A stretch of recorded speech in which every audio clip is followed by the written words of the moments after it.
Moby-Dick, by Herman Melville. Chapter 65. The Whale as a Dish. That mortal man should feed upon the creature that feeds his lamp, and, like Stubb, eat him by his own light, as you may say. This seems so outlandish a thing that one must needs go a little into the history and philosophy of it. It is upon record that 3 centuries ago the tongue of the right whale was esteemed a great delicacy in France, and commanded large prices there. Also, that in Henry VIIIth's time, a certain cook of the court obtained a handsome reward for inventing an admirable sauce to be eaten with barbacued porpoises, which, you remember, are a species of whale. Porpoises, indeed, are to this day considered fine eating. The meat is made into balls about the size of billiard balls, and being well seasoned and spiced might be taken for turtle balls or veal balls. The old monks of Dunfermline were very fond of them. They had a great porpoise grant from the crown. The fact is, that among his hunters at least, the whale would by all hands be considered a noble dish, were there not so much of him. But when you come to sit down before a meat pie nearly 100 feet long, it takes away your appetite. Only the most unprejudiced of men like Stubb nowadays partake of cooked whales, but the Esquimaux are not so fastidious. We all know how they live upon whales, and have rare old vintages of prime old train oil. So Granda, one of their most famous doctors, recommends strips of blubber for infants, as being exceedingly juicy and nourishing. And this reminds me that certain Englishmen, who long ago were accidentally left in Greenland by a whaling vessel, that these men actually lived for several months on the moldy scraps of whales which had been left ashore after trying out the blubber.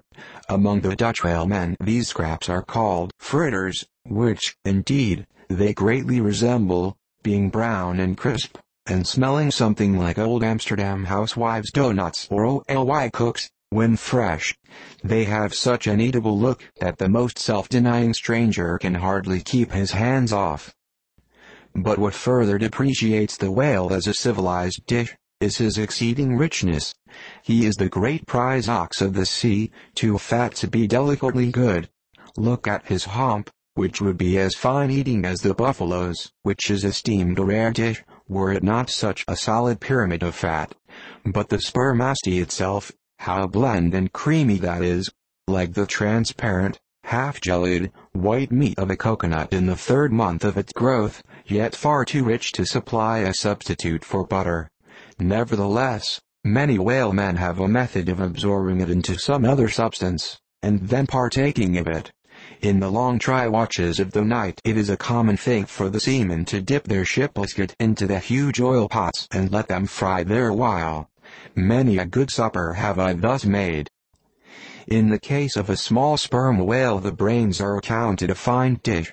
The casket of the skull is broken into with an axe, and the 2 plump, whitish lobes being withdrawn, precisely resembling 2 large puddings, they are then mixed with flour, and cooked into a most delectable mess, in flavor somewhat resembling calf's head, which is quite the dish among some epicures, and everyone knows that some young bucks among the epicures, by continually dining upon calf's brains, by and by get to have a little brains of their own, so as to be able to tell a calf's head from their own heads, which, indeed, requires uncommon discrimination.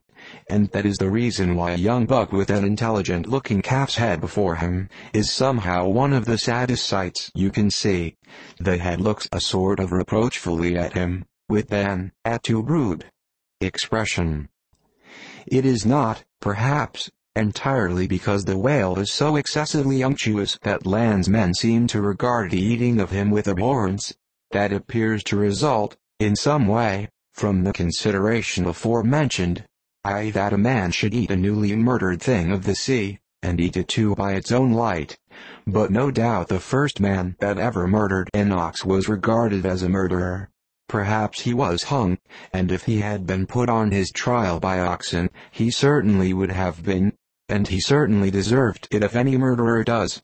Go to the meat market of a Saturday night and see the crowds of live bipeds staring up at the long rows of dead quadrupeds.